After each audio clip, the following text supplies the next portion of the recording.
یزید حج بیت اللہ کے بعد مدینہ المنورہ آیا اور شراب کی ایک مجلس بپا کی۔ حضرت امام حسین رضی اللہ تعالی عنہ جب وہاں پہنچے تو شراب کی پھیلی ہوئی بدبو کو محسوس کرتے ہوئے فرمایا یہ بو کیسی ہے؟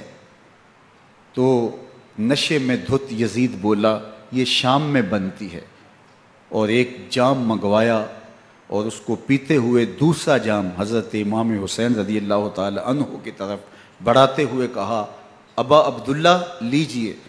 تو حضرت امام حسین رضی اللہ تعالی عنہ نے فرمایا میں اس کی طرف دیکھتا بھی نہیں ہوں، اور پھر وہ عشقی اشعار پڑھنے لگا۔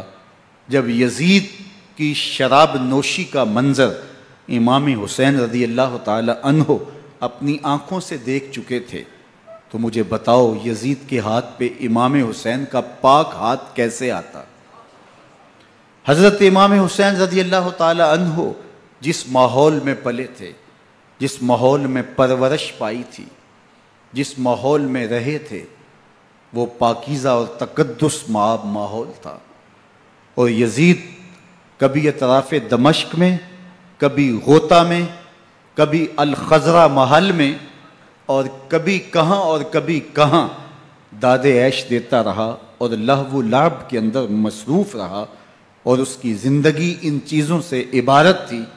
وہ محرمات کو حلال قرار دیتا، شراب نوشی اس کی ہڈیوں میں رچی ہوئی تھی، اور شریعت بیضا کا مذاق اڑایا کرتا، اور حسین ابن علی رضی اللہ تعالی عنہ کی دوستیاں جن لوگوں سے تھی وہ عبداللہ ابن عباس تھے، عبداللہ ابن عمر تھے، حضرت عبد الرحمن بن ابو بکر رضی اللہ تعالی عنہ تھے۔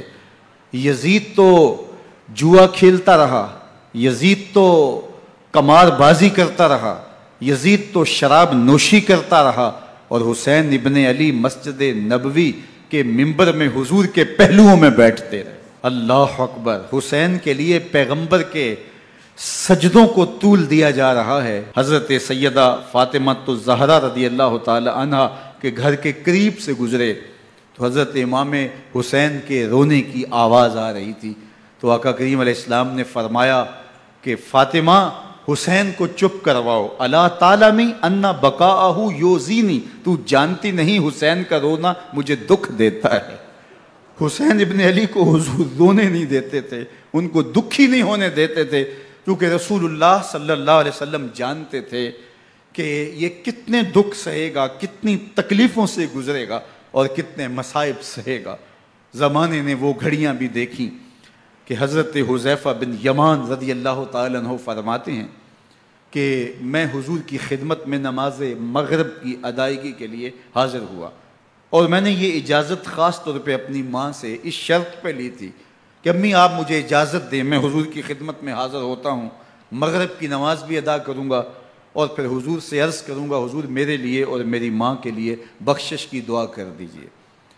ماں نے اس شرط پہ اجازت دے دی اور میں حضور کی خدمت میں آ گیا، نماز مغرب ادا کی، سلام پھرا، لیکن حضور عبادات میں، ذکر میں، نوافل میں ایسے مشغول ہوئے کہ میں آرزو رکھنے کے باوجود بھی عرض نہ کر سکا۔ خیر نماز عشاء کا وقت ہوا، اذان پکاری گئی، حضور مصلی پہ آئے، نماز پڑھی، سلام پھرا، اور حضور اٹھے اور کاشانہ اقدس کی طرف چل دیے۔ اب میرے دل میں یہ خیال رہ کے آ رہا تھا کہ ماں کو کیا جواب دوں گا، میں تو حضور سے بخشش و مغفرت کی دعا کروا ہی نہیں سکا۔ جب حضور چل پڑے تو غیر ارادی طور پہ میں بھی حضور کے پیچھے چل پڑا، تو حضور نے رخ پھیرے بغیر فرمایا من ھذا، میرے پیچھے پیچھے کون آ رہا ہے؟ پھر خود ہی کہا حذیفہ تو نہیں؟ تو میرا دل دھڑک رہا تھا، قلت نعم، میں نے کہا جی جی حضور میں حذیفہ ہوں۔ فرمایا ما حاجتوں کا غفر اللہ لک ولامک، کیا کام ہے؟ اللہ تجھے بھی بخش دے، تیری ماں کو بھی بخش دے۔ اب جو کام تھا وہ جنبش لب سے پہلے ہی ہو گیا، یہاں تو لفظوں کا سہارا بھی نہیں لینا پڑتا، وہ بند لبوں کی بولیاں بھی سنتے ہیں۔ اقبال بولا ہے فروغت صبح آثار و دہور، چشم تو بی نندائے ما فی الصدور، تیری نظر تو سینوں کے چھپے راز بھی دیکھتی ہے۔ تو کہا ما حاجتوں کا غفر اللہ لک ولامک، اللہ تجھے بخش دے، تیری ماں کی بھی مغفرت کر دے، کیا کام ہے؟ اب جو کام تھا وہ تو ہو گیا۔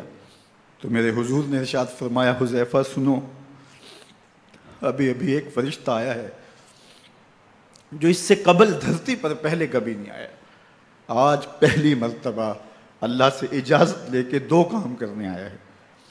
ایک تو مجھے سلام کرنے آیا ہے، اور دوسرا خوشخبری دینے آیا ہے کہ آپ کی بیٹی فاطمہ جنتی عورتوں کی سردار ہے، اور حسن اور حسین جنتی جوانوں کے سردار۔